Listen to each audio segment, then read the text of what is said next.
अच्छा, आप लोगों के पास यहाँ पे स्क्रीन विजिबल है? यहाँ पे आप लोगों के पास लैब नंबर 11 की जो एक्सरसाइज है एज एन असाइनमेंट जो आप लोगों ने इस वीक करनी है वो यहाँ पे आप लोग के सामने विजिबल हो रही है। अब करना क्या है, इसका पहला क्वेश्चन है, ठीक है। यहाँ से क्वेश्चन 1 स्टार्ट हो रहा है आपका, क्रिएट अ क्लास ह्यूमन, ठीक है। आपको एक ह्यूमन की क्लास बनानी है विच शुड हैव फंक्शनैलिटी। आपके पास यहाँ पे फंक्शनैलिटीज कौन कौन सी होंगी, walk and run, taking an integer parameter. देखें, इसको ना आपको बहुत 2 या 3 बार पढ़ के समझना होगा, जब बाद में भी करेंगे, ठीक है। आपने करना क्या है, एग्जाम्पल के अंदर एक क्लास बनानी है ह्यूमन की, एक मेथड बनेगा। मेथड का नाम क्या है आपके पास, कोई भी हो सकता है, डिस्प्ले रख लें। तो यहाँ पे एक मेथड का नाम बताया हुआ है टोटल डिस्टेंस, ठीक है। 2 पैरामीटर बनेंगे इसके अंदर, एक वॉक और डिस्टेंस। किस टाइप के बनेंगे, इंटीजर पैरामीटर, ठीक है।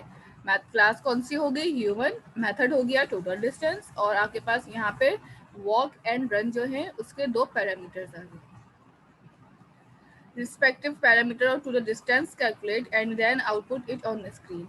Then overload these functionalities to accept string and float parameter as well. देखें, यहाँ पे आपने करना क्या है कि आपने एक मेथड बनाया है टोटल डिस्टेंस का, जिसके अंदर आपने वॉक एंड रन जो है किस टाइप के बनाए हैं, इंटीजर टाइप के।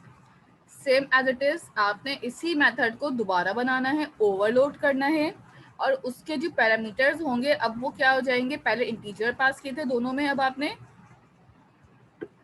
आप एक में स्ट्रिंग और एक में फ्लोट। इट मीन्स दैट कि आपके पास जो वॉक है आप स्ट्रिंग लेंगे और रन जो है वो फ्लोट में ले लेंगे, ठीक है। तो 2 मेथड्स बनेंगे टोटल डिस्टेंस के नाम से, एक में आपने इंटीजर पैरामीटर इंट पास करना है, दूसरे में स्ट्रिंग एंड फ्लोट पास करना है। ये क्वेश्चन क्लियर है।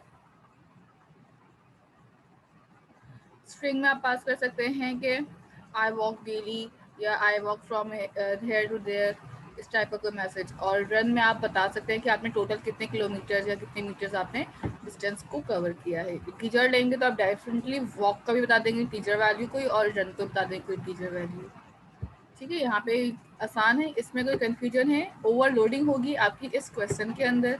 2 पैरामीटर्स आप ले रहे होंगे, और उन 2 पैरामीटर्स में से आपने देखना होगा कि आप कौन सी वैल्यूज को इंटीजर दे रहे हैं और कौन से स्ट्रिंग दे रहे हैं, ठीक है।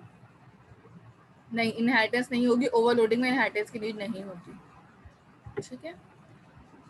उसके बाद आपके पास सेकेंड क्वेश्चन है, implement the inheritance of train and reverse train, ठीक है। आपके पास यहाँ पे 2 क्लासेस हैं, एक इनहेरिटेंस करनी है एक ट्रेन की, और एक रिवर्स ट्रेन क्लासेस, ठीक है। यहाँ पे आपके पास 2 क्लासेस बन जाएंगी। इन 2 क्लासेस के अंदर अब आप करेंगे क्या कि ये 2 क्लासेस हैं जो आपस में इनहेरिट हो रही हैं। Having membered function engine work, ठीक है। Engine work is your method name, ठीक है। ये आपके पास जो इंजन वर्क है ये मेथड का नाम है। Taking 2 parameters source and destination, 2 parameters आएंगे इस इंजन वर्क के मेथड में, ये मेथड का नाम है इंजन वर्क, ठीक है। मैं इसको ना स्क्वायर में हाईलाइट कर देती हूँ बना के, ताकि आपको ये याद रहे। ये आपके पास जो इंजन वर्क है ना, ये मेथड है, और यहाँ पे जो टोटल डिस्टेंस है ना आपका, ये भी आपका क्या है, मेथड है। ये 2 डिफरेंट मेथड्स हैं, और जो आपकी क्लासेस हैं वो मैंने यहाँ पे हाईलाइट की हुई है, ठीक है। अब आपने क्या करना है, 2 पैरामीटर्स लेने हैं, यहाँ पे कंसोल पे होगा असाइनमेंट मार्क्स। सोर्स और डेस्टिनेशन के डेटा टाइप आपके सामने मेंशन है कि आपके पास सोर्स की डेटा टाइप भी स्ट्रिंग है और इंटीजर की डेटा टाइप भी स्ट्रिंग है। क्योंकि आपने सोर्स बताना कि फॉर एग्जांपल आपने जाना है जौहर से कोलंगी या कोलंगी से जौहर, तो आपके पास सोर्स आ जाएगी जौहर और डेस्टिनेशन हो जाएगी कोलंगी। Train class should display source as starting, यानी कि स्टार्टिंग आपने कहाँ से करनी वो बता रहा होगा, और डेस्टिनेशन जो है आपके पास आउटपुट बता रहा होगा। Where reverse train should display, अच्छा देखिए 2 क्लासेस है। अब आपने वाइस वर्सा काम जिस तरह से होता है ना, कि अगर लेट सपोज के मेरी यहाँ पे ये एस जो है, एक मिनट में यहाँ पे लिख लेती हूँ। देखिए जिस तरह से मेरे पास source, S stand for source है, ठीक है। मेरे पास सोर्स जैसे मैंने कहा आपके पास जौहर है, और डेस्टिनेशन जो है वो मेरे पास यहाँ पे कोलंगी है। तो फॉर एग्जाम्पल ये मेरे पास कौन सी क्लास के लिए है लॉजिक, ये क्लास जो है मेरे पास है ट्रेन। रिवर्स ट्रेन में अब आपके पास यहाँ पे क्या हो रहा होगा, रिवर्स ट्रेन की जब हम बात करेंगे तो यहाँ पे जो आपकी सोर्स होगी वो अब उल्टा हो जाएगा। लाइक आपकी सोर्स जो होगी वो क्या बन जाएगी, ठीक है, जब वापस आ रहे हो तो डेफिनेटली आप रिवर्स हो रहे हैं, और जो डेस्टिनेशन थी मेरी अब वो क्या हो जाएगी, इनके एक आपके जाने का रास्ता और एक आपके वापस आने का रास्ता, ठीक है। तो ये वाला जो रास्ता होगा ये आपका जो सोर्स टू डेस्टिनेशन है ये वो वाला होगा, और ये आपके पास रिवर्स जा रहे होंगे अब, तो ये वो वाला रास्ता आ जाएगा, ठीक है। तो इस तरह से सोर्स और डेस्टिनेशन को आपने प्रिंट करवाना है, ठीक है, कि आप पहले क्लास बना लें ये वाली, दो पैरामीटर एक मेथड बनाए इंजन वर्क का, और दो पैरामीटर ले लें सोर्स एंड डेस्टिनेशन, और उनको प्रिंट करवाएं। फिर ये वाली क्लास बनाए रिवर्स ट्रेन की, इनहेरिट कर लें, आपस में इनहेरिटेंस होगी, यहाँ पे बात मेंशन है कि आपके पास यहाँ पे इनहेरिटेंस परफॉर्म हो रही होगी, ठीक है। यहाँ पे अपने इनहेरिटेंस परफॉर्म करनी है, इनहेरिटेंस परफॉर्म करने के बाद आपके पास मेथड इंजन वर्क ही रहेगा, बस आपके पैरामीटर जो है वो उल्टे हो जाएंगे, रिवर्स हो जाएंगे, ठीक है। अच्छा जी, बिल्कुल पैरामीटर्स रिवर्स कर देंगे। क्वेश्चन 3 है आपके पास, modify class member of a reverse train function exercise 2। इसी क्वेश्चन को और मॉडिफाई करना है क्वेश्चन 3 के अंदर, ठीक है। क्या करना है इसके अंदर, आपने रिवर्स ट्रेन की है एक्सरसाइज 2 को फॉलो करना है, such that it should also take extra parameter. देखें पहले सिर्फ ना दो पैरामीटर आ रहे थे आपके पास, कौन कौन से थे, यहाँ पे सोर्स और डेस्टिनेशन के, ठीक है। जब क्वेश्चन 2 का स्क्रीनशॉट डाल रहे होंगे, क्वेश्चन 3 का आप कोड डाल रहे होंगे, तो तब आपके पास खाली सोर्स और डेस्टिनेशन तक का काम हुआ हुआ होगा जब आप स्क्रीनशॉट डालेंगे।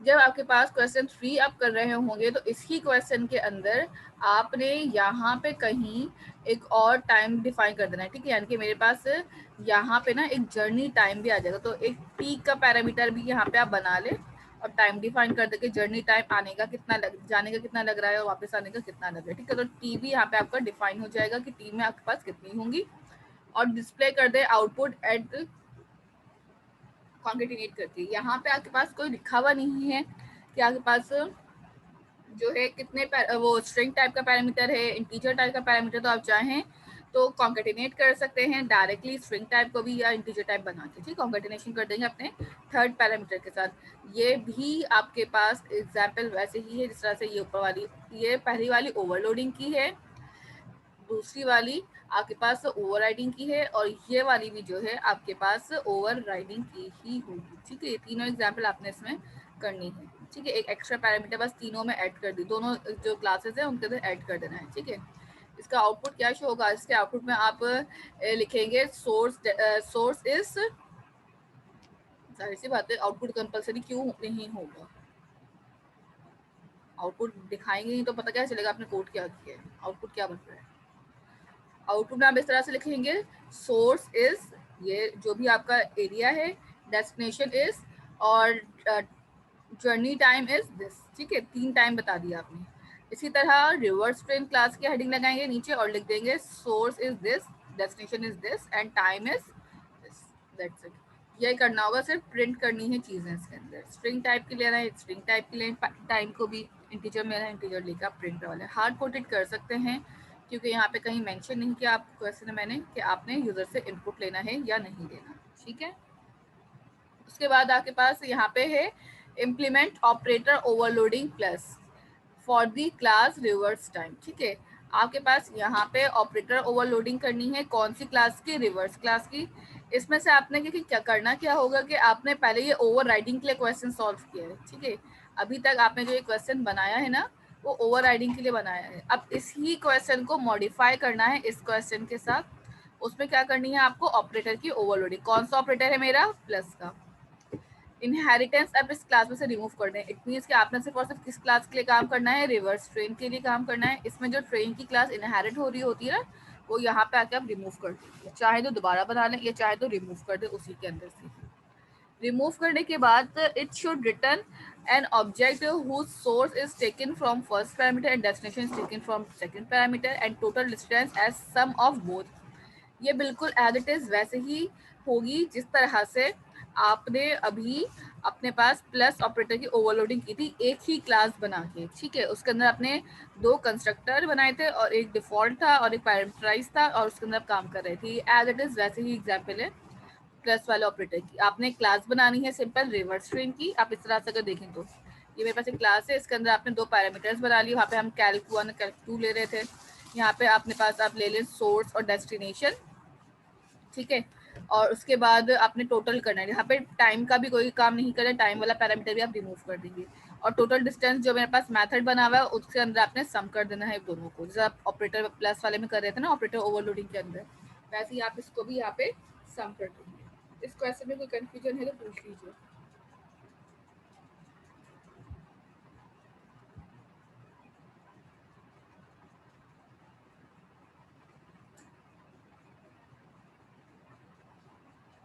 टास्क में डिफाइन कर चुकी हूँ, यहाँ पे रिकॉर्डिंग इसकी मैंने कर दी है। सो अगर किसी को कंफ्यूजन या प्रॉब्लम हो तो बाद में भी रिकॉर्डिंग देख के वो इसमें से हल ले सकते हैं, ठीक है। यानी कि आपके पास सिर्फ ये क्वेश्चन अलग है पहला वाला, बाकी तीनों क्वेश्चंस आपस में इंटर रिलेट कर रहे हैं, इंटर लिंक कर रहे हैं। तो आपको एक ही काम करना, एक ही क्लास बना के ही उसमें ही सारे काम करने हैं, ठीक है। इस एग्जाम्पल को आप लोग देख लें एक दफ़ा, जब तक आपकी दोबारा सेकेंड अटेंडेंस भी कॉल कर रही है। क्वेश्चन 3 में इनहेरिटेंस होगी। देखें क्वेश्चन 3 में आपके पास इनहेरिटेंस बिल्कुल होगी। क्वेश्चन 3 के अंदर जो आपने क्वेश्चन 2 में जो काम किया ना बिल्कुल सेम वही काम करना है, बस उसमें एक पैरामीटर ऐड होगा। यहाँ पे एक जर्नी टाइम का जेटी रख लें या सिर्फ टाइम रख लें या जर्नी रख लें, बस और कुछ भी चेंजेस नहीं होंगे। इनहेरिटेंस डेफिनेटली होगी क्वेश्चन 3 के अंदर। क्वेश्चन 1 के अंदर आपके पास इनहेरिटेंस नहीं होगी, क्वेश्चन 4 में आपके पास इनहेरिटेंस नहीं होगी। यहाँ पे 2 और 3 में आपके पास इनहेरिटेंस लाजमी होगी, ठीक है। ये दोनों क्वेश्चन 2 और 3 ओवरराइडिंग की एग्जांपल्स हैं और क्वेश्चन 1 और 4 ओवरलोडिंग की एग्जांपल्स हैं, ठीक है। इन क्वेश्चंस को ठीक से देख लें। तक मैं आपकी अटेंडेंस कॉल कर लेती हूँ सेकेंड हाफ की, एंड देन फिर आगे जो आपके पास नेक्स्ट टॉपिक है वहाँ पे चलेंगे।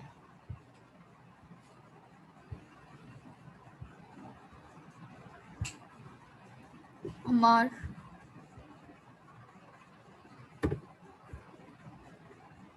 मुनीब,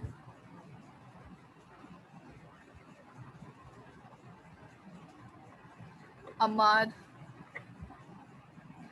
अमित, ताहिर, मुर्तज़ा। आप लोग के माइक ऑन है, आप माइक में कर दीजिएगा, ठीक है। Present miss. ठीक है, मिस मोहम्मद मार 10660। जी लगा दिया, मिस अमित प्रेजेंट। ठीक है। अमाद अली, अमाद की एयर प्रेजेंट कर दी है। अच्छा, उसके बाद है माहिरा, साकिब, उसामा, सारिम, मरियम, जी miss present. Falak, present miss. Malik Ehsan, present miss. Zainul Abideen, present ma'am. Fazila, अच्छा ठीक है। फजीला के बाद यस मिस। वहाज, ठीक है फजीला जवान। सही है। Wahaj, Talha Shakeel, yes miss present. ठीक है। नुमान,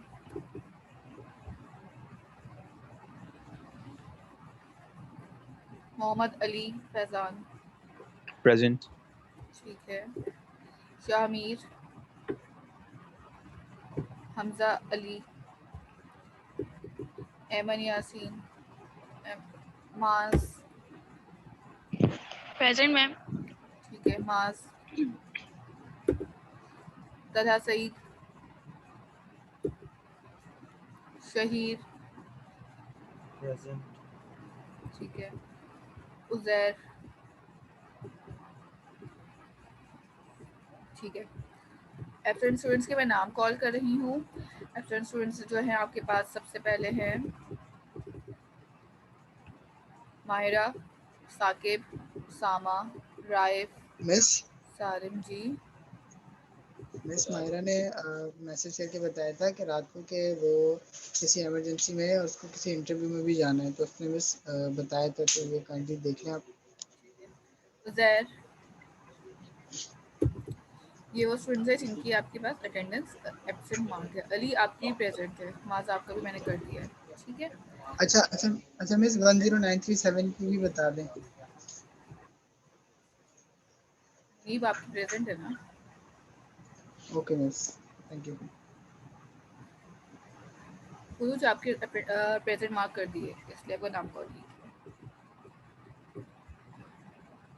बिल्कुल असाइनमेंट मिलेगा इस वीक का। असाइनमेंट आपके पास शेयर तो हो रहा है, ये रहा आपके पास। इस वीक 2 असाइनमेंट्स हो गए हैं, ठीक है। एक आपको जो ट्यूसडे की लैब का मिला था, लैब 10 का, और आज आपको एक और असाइनमेंट मिला है, ठीक है। अच्छा, मैंने आप लोग को ट्यूसडे का असाइनमेंट का टाइम कब तक दिया है सबमिशन का? आज तक का टाइम है, ठीक है। आपके पास इस असाइनमेंट का टाइम जो होगा ऑलमोस्ट होगा वेडनेसडे तक का, ठीक है। आप ये असाइनमेंट वेडनेसडे तक सबमिट कर सकते हैं। इट मीन 7 अप्रैल की रात तक, ठीक है। 7 अप्रैल के रात 12 बजे तक का टाइम है आपके पास असाइनमेंट करने का इसके, ठीक है। तो आप 7 अप्रैल तक ये असाइनमेंट सबमिट कर दीजिएगा, ठीक है। फिर ट्यूसडे को 7 को वैसे ही वेडनेसडे है, सो ट्यूसडे को आपको एक और असाइनमेंट भी मिल जाएगा, तो डेफिनेटली उससे पहले ही आपको ये कंप्लीट करना होगा अपने पास, ठीक है। अच्छा जी, क्वेश्चन कोई है इसमें तो पूछ लीजिए आपको, अदरवाइज फिर हम अपने पास ग्रैंड असाइनमेंट आप लोगों को नेक्स्ट वीक तक असाइन हो जाएगा, ठीक है, जिसके 10 मार्क्स होते हैं। फिर वो भी आपको हार्डली कोई इस ही वीक तक, एटलीस्ट अगर मैं आपको हो सकता है कि संडे या कल तक कर दूं, नहीं तो फिर नेक्स्ट वीक ट्यूसडे को मैं आपको समझा के अपना ग्रैंड असाइनमेंट जो है सेकंड वो दे दूंगी। और जब ऑन कैंपस क्लासेस होंगी तो आपके पास कॉल और मैसेजेस आ जाएंगे, अदरवाइज अगर आपके पास मैसेज नहीं आता तो then you have to take online class. अच्छा, लैब 12 आपके पास यहाँ से एब्स्ट्रैक्ट क्लासेस एंड इंटरफेसेस, ठीक है। अभी तक इस टास्क में किसी को कोई कंफ्यूजन है? या लास्ट टास्क जो प्रीवियस टास्क आपका 10 है उसमें किसी को कंफ्यूजन है तो पूछ लीजिए।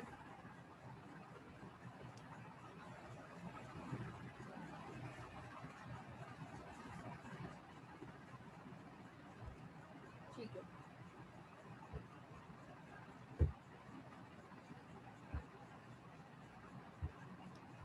लैब 12 से स्टार्ट करते हैं यहाँ पे, ठीक है। आपके पास लैब 12 है आपकी एब्स्ट्रैक्ट क्लासेस एंड इंटरफेस, ठीक है। The word abstract means a concept or an idea not associated with any specific instance, ठीक है। एब्स्ट्रैक्ट का जो वर्ड है ना आपके पास, एब्स्ट्रैक्ट का वर्ड ही आपका जो कॉन्सेप्चुअल वर्ड है बेसिकली, ठीक है। आपको कोई कॉन्सेप्ट देना है, कोई आइडिया प्रेजेंट करना है, आप उन चीज़ों के लिए करते थे कि कॉन्सेप्ट आपका इनकम्प्लीट भी हो सकता है, आइडिया आपका कंप्लीट भी नहीं हो सकता, या मेरे पास आपने कंप्लीट आइडिया डिज़ाइन कर लिया है but still it is not completely implemented till now. तो इस टाइप की चीज़ों के लिए हम अपने पास जो है स्पेसिफिक इंस्टेंस नहीं यूज़ कर रहे होते। In programming, we apply the same meaning of abstract by making classes not associated with any instance, ठीक है। Not associated with any instance का मतलब ये है कि आपके पास उसकी कोई complete programming नहीं होती, स्पेसिफिक इंस्टेंस यानी specific method, specific calculation, specific पूरे टास्क परफॉर्म नहीं हो रहे होते, because it's just a concept, ठीक है। These classes are called abstract. Abstract classes incomplete classes को कहते हैं जिसके अंदर आप completely code define नहीं करते, you just need to make a structure of your class और concept और idea of that class. कुछ key points है abstract के यहाँ पे, वो डिस्कस कर लें। An abstract keyword is used to create class abstract class, ठीक है। आपके पास abstract keyword जो है abstract class के लिए यूज होता है। An abstract class is incomplete and hence not be instantiate. आप abstract class जो है वो incomplete होगी, और instantiate का मतलब ये है कि आप उस class का object नहीं बना सकते। abstract classes का direct object नहीं बनता, इस चीज़ को ख्याल में रखिएगा, ठीक है। इसका ऑब्जेक्ट कैसे बनेगा ये आप नीचे के एग्जांपल्स में देखेंगे। An abstract class can not be sealed, ठीक है। सील्ड क्या चीज़ है, देखें, सील्ड एक कीवर्ड है सी शार्प के अंदर, मैं जिस भी क्लास के साथ सील्ड का कीवर्ड लगा देती हूँ वो क्लास इनहेरिट नहीं कर सकती, ठीक है। अगर आपको इनहेरिटेंस से प्रिवेंट करना है, इनहेरिटेंस से रोकना है, तो आप अपने पास सील्ड का कीवर्ड यूज करें। फॉर एग्जांपल आपने अभी 2 क्लासेस की इनहेरिटेंस की थी ना, विजुअल स्टूडियो पे आ जाए जरा। ये कीवर्ड अगर आपको यूज करना है तो आप यूज करके देख भी सकते हैं, ठीक है। आपने लेट सपोज मेरे पास एक क्लास है एम्प्लॉय की और एक क्लास है फुल टाइम की। फॉर एग्जांपल मैं इस क्लास से पहले सील्ड का कीवर्ड एम्बेड कर दूं। सील्ड का कीवर्ड जैसे ही आप लगाएंगे आपके पास यहाँ पे एरर आ जाएगा, can not drive from sealed type employee, ठीक है। तो यहाँ पे हर क्लास के साथ आपके पास एरर आना स्टार्ट हो जाता है जब आपके पास सील्ड का कीवर्ड यूज करते हैं, क्योंकि सील्ड एक ऐसा कीवर्ड है जो इनहेरिटेंस से आपको प्रिवेंट करता है। मैम ऑब्जेक्ट नहीं बनता, जहाँ एब्स्ट्रैक्ट होगा वहाँ ज़रूर इनहेरिटेंस होगी। बिल्कुल, जहाँ आप ऑब्जेक्ट बना रहे होते हैं जिस इनहेरिट करने के बाद तो उसी क्लास का ही आप यूज़ करेंगे, ठीक है। तो सील्ड आपको प्रिवेंट करता है इनहेरिटेंस से। If you want to stop doing inheritance and you want के आपके पास इनहेरिटेंस नहीं हो, प्रिवेंट करना है, so you can use sealed keyword, ठीक है। तो एब्स्ट्रैक्ट क्लासेस का आप सील्ड कीवर्ड यूज नहीं कर सकते क्योंकि you have to do inheritance.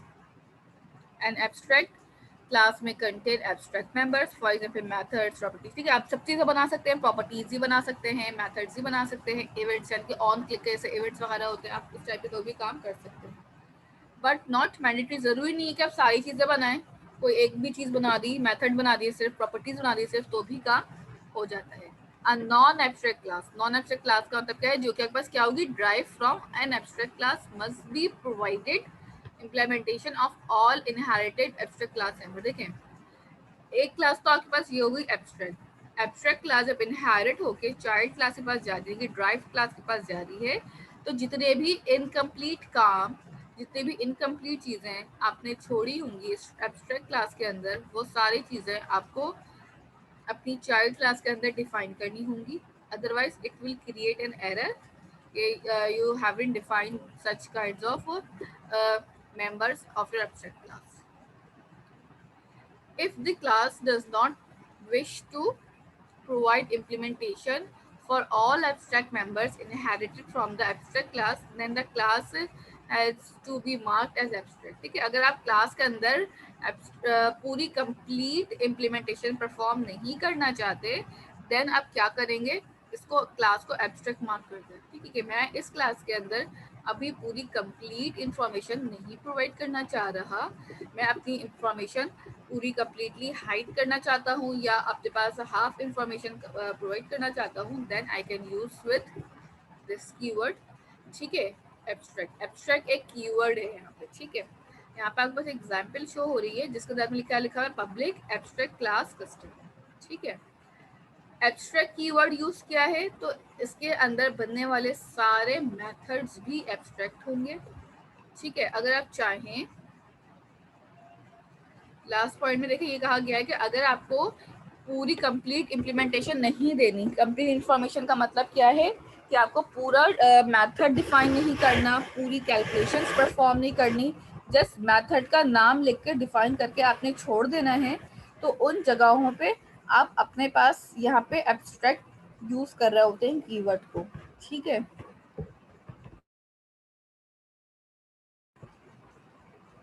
तो यहाँ पे आपके पास तब यूज होगा जब आपको इम्प्लीमेंटेशन कंप्लीट नहीं देनी, पूरे कंप्लीटली मेंबर को डिफाइन नहीं करना, आप फिर इनहेरिटेंस परफॉर्म करें और नॉन एब्स्ट्रैक्ट क्लास के अंदर यहाँ पे सारे डेटा को आप डिफाइन करके फिर उस पर काम कर लें, ठीक है। ये ऑप्शनल है आपके लिए। यहाँ पे देखें, मैंने एक अपने एब्स्ट्रैक्ट क्लास बनाई है, ठीक है। सिंटैक्स आपके पास एब्स्ट्रैक्ट क्लास का, देखें एब्स्ट्रैक्ट क्लास होगी अगर इनकम्प्लीट की बात की थी हमने कि आपके पास चीज़ें इनकम्प्लीट होती है। अगर मेरे पास कोई इनकम्प्लीट मेथड है तो इस तरह से देखिए लिखा हुआ है, आप हमेशा मेथड की बॉडी ओपन करते हैं कर्ली ब्रैकेट्स लगा के। अगर मैं मेथड्स के आगे टर्मिनेटर लगा रही हूँ तो इट सिंपली मीन्स के यहाँ पे आपके पास क्या हो रहा है, यहाँ पे आपके पास एब्स्ट्रैक्शन हो रही, इनकम्प्लीट आ रहा है। ऐसा नहीं हो सकता मैं टर्मिनेटर लगाऊँ और टर्मिनेटर के बाद इस तरह से उसकी बॉडी भी डिफाइन कर दूँ। अगर आप इस तरह से काम करते हैं तो ये गलत हो जाएगा, ठीक है। या तो टर्मिनेटर आएगा या फिर इसकी सिंपल बॉडी आएगी, कोई एक ही चीज़ एट अ टाइम आप इसको प्रोवाइड कर सकते हैं, ठीक है। एक साथ मेथड और उसके नाम और उसकी बॉडी को डिफाइन नहीं किया जा सकता। क्लियर है ये बात? रियल वर्ल्ड एग्जाम्पल्स की बात करते हैं। तो रियल वर्ल्ड एग्जाम्पल में आपके पास एक नीचे एग्जाम्पल है। पहले इस सेंटेक्स से क्लियर है कि आपने कर्ली ब्रैकेट्स नहीं लगाने, अगर टर्मिनेटर लगाने एक वक्त में एक ही चीज़ होगी, तो टर्मिनेटर या फिर आपकी कर्ली ब्रेसेस। इसके अलावा दोनों चीज़ें एक साथ आप नहीं दे सकते इसको। यहाँ तक किसी का कोई क्वेश्चन है तो पूछ लें।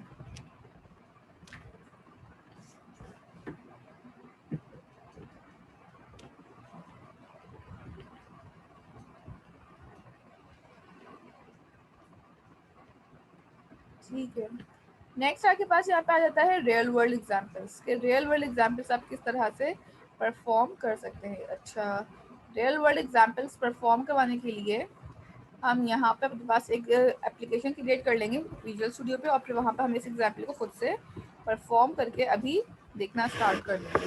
ठीक है, वही वाली एग्जाम्पल आपके पास जो अभी अपने एम्प्लॉय की बनाई हुई है। देखिए अब यहाँ पे मैंने कुछ प्रॉपर्टीज डिफाइन कर दी हैं, ID, first name and last name. ये ऑटो इम्प्लीमेंट प्रॉपर्टी थी जो आपने अभी लास्ट टाइम अपने पास मैनुअल में पढ़ी थी। ऑटो इम्प्लीमेंट प्रॉपर्टी में गेट और सेटअप डायरेक्टली कर देते हैं। एक मेथड बनाया था वर्चुअल का, और उसमें क्या किया मैंने, वाइट डिटेल्स। देखिए एब्स्ट्रैक्ट क्लास के अंदर देखिए मैंने यहाँ पे कंप्लीट मेथड बनाया हुआ है। ठीक है, ये मेरे पास क्लास एब्स्ट्रैक्ट है बट एक कंप्लीट मेथड डिटेल्स का। यहाँ पे एक एब्स्ट्रैक्ट मेथड है सैलरी का, यानी कि अब मेरे पास दो मेथड इस क्लास के अंदर आ रहे हैं। एक एम्प्लॉय की क्लास है, एक डिटेल्स का मेथड है, दूसरा एब्स्ट्रैक्ट इनकम्प्लीट मेथड है, क्योंकि मुझे अभी नहीं पता सैलरी कितनी है। कॉन्ट्रैक्ट एम्प्लॉयज़ की क्लास के अंदर भी सैलरी आएगी इनहेरिट होके। यहाँ पे मैं सैलरी का मेथड बना के ओवरराइड किया, यहाँ पे भी सैलरी आएगी फुल टाइम की, और फिर इनके ऑब्जेक्ट बना के हम चेक करेंगे किस तरह से इसका काम हो रहा है। ठीक है, सबसे पहले इस एग्जाम्पल को मैं खुद से परफॉर्म करवाना स्टार्ट कर रही हूँ। विजुअल स्टूडियो पे आके एक न्यू एप्लीकेशन डिज़ाइन करिएगा और फिर उसके अंदर हम आपके पास यहाँ पे काम करेंगे। ठीक है, ये लैब हमारी न्यू स्टार्ट हो चुकी है।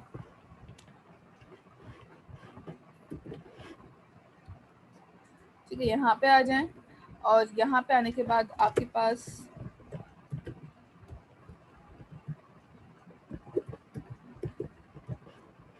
पे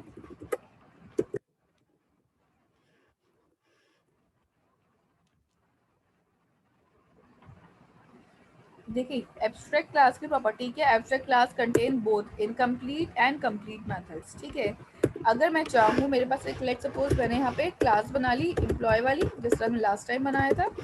यहाँ पे हमने एक ऑटो इम्प्लीमेंट प्रॉपर्टी यूज़ करनी है। ठीक है, तो आपने यहाँ पे लिखा प्रॉपर्टी। ठीक है, आप प्रॉपर्टी बना लें एक ID की। ठीक है, मुझे एक ID की प्रॉपर्टी चाहिए लेट सपोज। इसी तरह आप चाहे तो एक नेम की, first name, last name, email, ये आपकी मर्जी कि आप किस किस चीज़ की प्रॉपर्टी को बनाना चाह रहे हैं। ठीक है, आपने एक स्ट्रिंग टाइप की प्रॉपर्टी बना ली, इसको आपने कह दिया एफ नेम। ठीक है, इसी तरह आपने एक और प्रॉपर्टी बना लेनी है जिसको आप कह दें लास्ट नेम। ठीक है, और दैट्स इट। यहाँ पे जरा मैनुअल पे ID, first name and last name. ठीक है, तीन प्रॉपर्टी आपने बना ली। एक मेथड मैं यहाँ पे डिज़ाइन कर रही हूँ डिटेल्स का, पब्लिक। इसी क्लास के अंदर हमने एक मेथड बना लिया वाइट डिटेल। देखें ये मेरे पास जो है ना, ये मेथड, ये कंप्लीट मेथड है क्योंकि मैंने इसकी क्या ओपन करी है, कर्ली बॉडी। ठीक है, कर्ली ब्रेसेस लगा इंडिकेशन है कि आपके पास कंप्लीट मेथड है। इसी तरह अगर मेरे पास इनकम्प्लीट मेथड होगा तो वो होगा इस तरह से। लेट सपोज एक सैलरी है एंड टर्मिनेटर। यहाँ पे एरर आ रहा होगा रेड कलर से, वो कहेगा आपके पास कि ये जो आपने मेथड बनाया है, ये मेथड जो है आपके पास कंप्लीट नहीं है। ठीक है, ये मेथड क्या है आपके पास, इनकम्प्लीट है। क्यों इनकम्प्लीट है, क्योंकि आपने यहाँ पे एब्स्ट्रैक्ट क्लास यूज़ की है। एब्स्ट्रैक्ट क्लास यूज़ की है तो आपको यहाँ पे एब्स्ट्रैक्ट का कीवर्ड भी देना पड़ेगा। हमेशा जब भी आपके पास एब्स्ट्रैक्ट क्लास यूज़ होगी तो एब्स्ट्रैक्ट का कीवर्ड यूज होगा। ठीक है, employee salary is abstract but it contain non abstract class employee. So what you have to do, आपने यहाँ पे भी क्या लगा देना है, एब्स्ट्रैक्ट। अगर एब्स्ट्रैक्ट क्लास होगी तो इनकम्प्लीट मेथड के साथ भी एब्स्ट्रैक्ट का कीवर्ड लगेगा, अदरवाइज ये आपके पास नॉर्मल मेथड्स हैं। ठीक है, ये आपके पास जो नॉर्मल मेथड्स आप बनाते हैं ये वो वाले मेथड्स हैं जिसको आप कंप्लीट मेथड्स भी कह सकते हैं। ठीक है, ये कंप्लीट मेथड्स हैं, इसका कंप्लीट काम कर रहे होंगे। ये वाला जो मेथड होगा ये आपके पास एब्स्ट्रैक्ट मेथड कहलाएगा।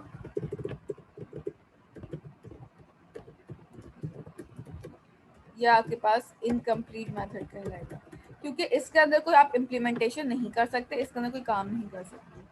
अगर मुझे इम्प्लीमेंटेशन करनी है इस मेथड की तो मुझे इसको दूसरी क्लास में इनहेरिट करके ओवरराइट करना पड़ेगा। ठीक है, तो ये तब यूज होता है जब आपको पेरेंट क्लास से मल्टीपल चीज़ें चाहिए तो होती है, but still her time different way में, तब हम यूज़ करते हैं। डिटेल्स तो सबकी सेम आएंगी, कंसोल डॉट राइट लाइन में एम्प्लॉय का name, first name, last name, email, इसको सेम ही रहता है हमेशा।